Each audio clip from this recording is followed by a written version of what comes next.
What is up, my friends? You are very welcome along to our Europa League quarter-final first leg preview. The Reds taking on ATALANTA at Anfield. It's an 8 p.m. kickoff on Thursday. As you can see from the graphic on the screen, we will be live here from 7 p.m. taking you right through the game, match reaction, player ratings videos and everything else that you would expect on a match day. So over the next few minutes, I'm going to go through giving you my score prediction ahead of the game, my starting 11, asking you guys to let me know your thoughts in the comment section. Drop a like on the video and hit that subscribe button if you haven't done so. Look, there's going to be a couple of decisions in this that you're probably going to disagree with. I did warn during the week that I expect somebody to get dropped from the front line to make a statement. I have done that in my predicted 11. Who it is, well, we'll figure that out over the next few minutes. But of course, I want to know your thoughts, so do let me know in the comment section what your preferred starting 11 is for the game.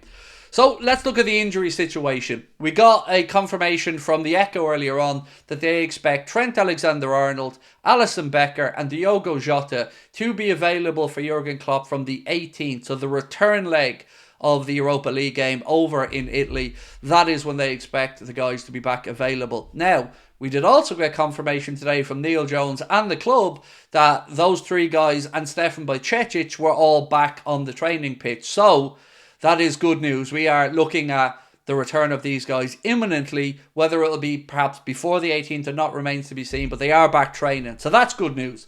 No new injury concerns that we're aware of from the Liverpool side.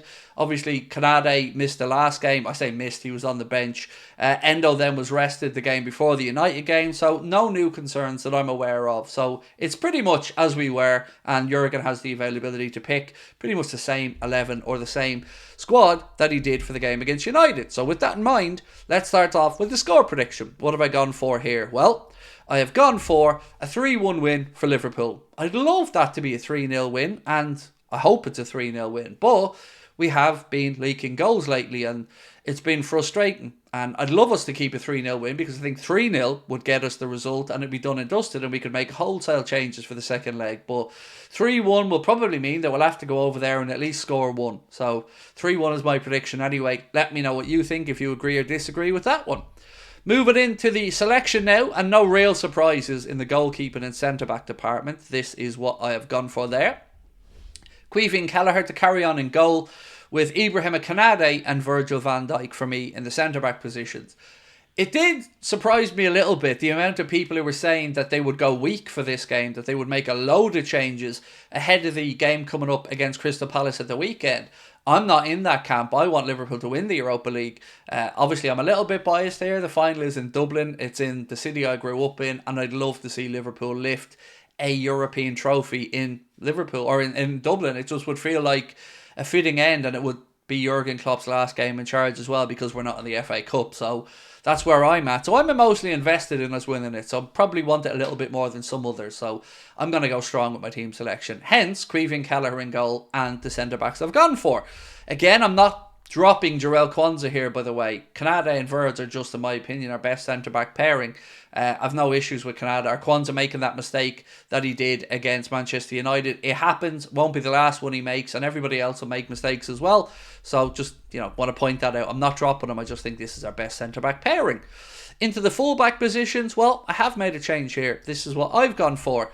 Joe Gomez and Andy Robertson. It's more just to give Conor Bradley a bit of a rest at this point. He's played a lot of football for us in recent times, and I think he could do with a breather. And Joe Gomez has been a more than able deputy this season when he's been called upon, be it at right back, centre back or left back. So for me, I'd bring Joe in for this game at right back and Andy Robertson on the other side. Loads of people suggesting go with Costas as well. For me though, I just like the form Robbo has been in since he's come back, really since the United game, or excuse me, the game before the United game, the one where Cody Gakpo scored the header late against Sheffield United. I love that cross. I maybe hung up on that cross a little bit too much, but the ability to be able to do that and get in behind the defence, I think could make a huge difference. So that's why I'd have Robbo on the left side. I just think he's great going forward, and we're at home in this one. Moving into midfield now, and again, there will be a change here, probably two actually, if I'm being honest. Let's have a look. It's Wataru Endo, Harvey Elliott and Curtis Jones for me. Now, right now, you're probably sitting there going, hang on a minute here, Craig. Where's Alexis McAllister? You're not dropping Alexis McAllister. You're right, I'm not. I'm resting him. because he's played a lot of football, and I think if we need him, bring him off the bench 2025, great. But I also think fresh legs of Curtis Jones and Harvey Elliott in front of Wataru Endo at home could make a bit of a difference. And I think we need to be on the front foot for this one. I love the press resistancy of Alexis McAllister. I love what he's been able to do recently. But he's also, human, and he could do with a breather. So I think these two is the decision for me. Harvey Elliott, Curtis Jones. I like the idea of it. And I think they'll give us more ability to rotate possession, to keep the ball, to find space, to be less wasteful.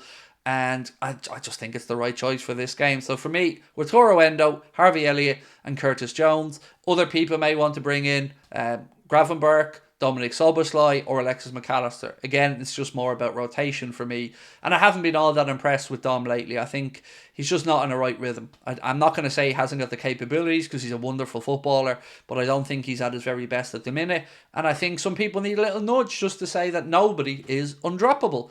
And speaking of nobody being undroppable, that brings us to the attacking trio. I did say I was going to make changes here, and I am a man of my word, so I have made one big change. But where has that been? Well, let's start off with the wide areas, and that'll probably give you an indication of who I've rotated out. So, I've gone for Lucho and Mohamed Salah. And for me, it came down to one or two people to be dropped. Salah or Darwin. One of those two for me needs to be given a little reminder. And for me, I decided give Darwin the nudge for this one. Tell him to sit on the bench, and hopefully if we need to bring him off, he can have an impact in the game. I just don't think it would be the right call not to start Mo. Mo needs to pull his socks up as well. His performances need to be better. But with that consistency over the years, with his ability to be our saviour, I just found it easier to come to the conclusion to give Darwin a miss for this one and to give Mo the nod. But I've got to say, if Mo doesn't perform in this one, it'll be him I'd be looking to rest for the game at the weekend and put Darwin back in. So let's see what the reaction is. But for me, Mohamed Salah on the right-hand side and Lucho on the left. Lucho's been in very good form as of late. Popped up with some goals as well. So hopefully he can just be a little bit more quick to shoot and not take that extra touch. That's one thing. He dribbles across the front of the 18-yard box and walked into traffic at times.